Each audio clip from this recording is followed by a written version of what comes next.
For most of us, the cross has special and very deep meaning in our lives. When we have traveled, I have often picked up different types of crosses to remember the places that we have been.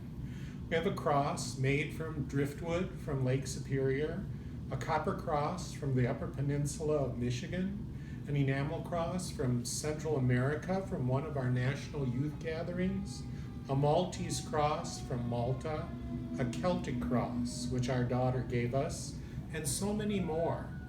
Each is very special to me because they all proclaim how important that symbol of the faith means to all people all over the world. We have one which is very special and has a special meaning to us because it belonged to Linda's grandmother, who was a devout Catholic. It is a crucifix, which is different from the crosses which I have collected, because it bears the crucified image of Jesus on it. The crucifix hung on the wall of her grandparents' apartment in North Minneapolis when I first visited and had met Linda, and we went there. Her grandmother was an avid fan of the Minnesota Twins, and they would listen to the games on the radio. When the Twins were losing, or something happened in the game that she didn't particularly like, she would turn the cross around so that Christ was facing the wall. It was an expression of frustration that said God needed to shape up and fix things. Having grown up as a Lutheran, the crosses I have known never had a figure of Jesus hanging on them. I can remember being told as a child in religion class in a somewhat "we are right and they are not" way, that was because we focused on the resurrected Christ as opposed to the crucified Christ, and therefore he was no longer on the cross.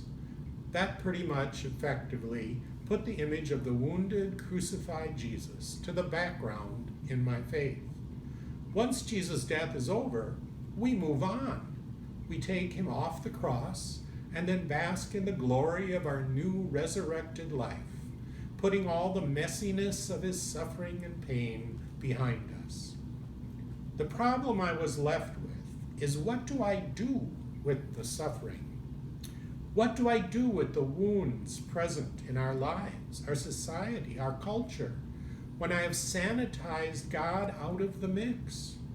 As long as I remain nice and normal, everything should go fine.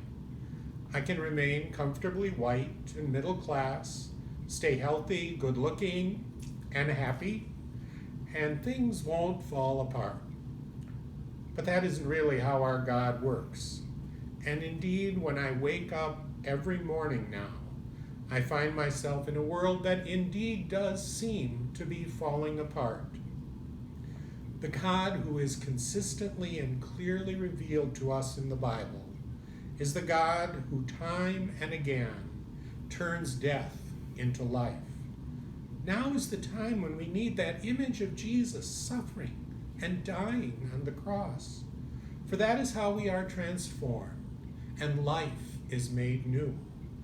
And we should never forget the certainty of that, especially in these uncertain times.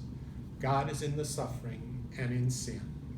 In this way, the woundedness we are experiencing now can become sacred wounds embodied in our suffering God.